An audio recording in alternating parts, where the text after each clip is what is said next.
এতিয়া আমাৰ চৰকাৰে এই বিষয়টো জানে যে যিমান চৰকাৰী ভূমি পিজিআৰ ভিজিআৰ সংৰক্ষিত বনাঞ্চল আমাৰ সাংস্কৃতিক আধ্যাত্মিক যিমান আমাৰ স্থান আছে তাত যিসমূহ অবৈধ বেদখল হৈছে এই অবৈধ বেদখলবিলাকক মুক্ত কৰাৰ বাবে চৰকাৰে বিগত সময়তো বিভিন্ন কঠোৰ পদক্ষেপ লৈছে আৰু আপুনি যেহেতু আঙুলিয়াই দিছে গোটেই বিষয়টো আমি চৰকাৰৰ বিভাগীয় যি আছে বিষয়া বা বিভাগীয় মন্ত্ৰী আছে তেখেতলৈ আমি এই কথাটো আগবঢ়াই দিম আৰু নিশ্চিতভাৱে আগন্তুক সময়ত এনেকুৱা আমাৰ জলাশয় হওক নদী পাৰ হওক সংৰক্ষিত বনাঞ্চল হওক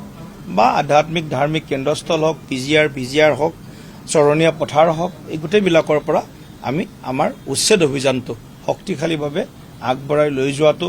দলেও বিচাৰে আৰু চৰকাৰেও এই কামখিনি কৰিব বুলি তেখেতসকলে ইতিমধ্যে ঘোষণা কৰিছে।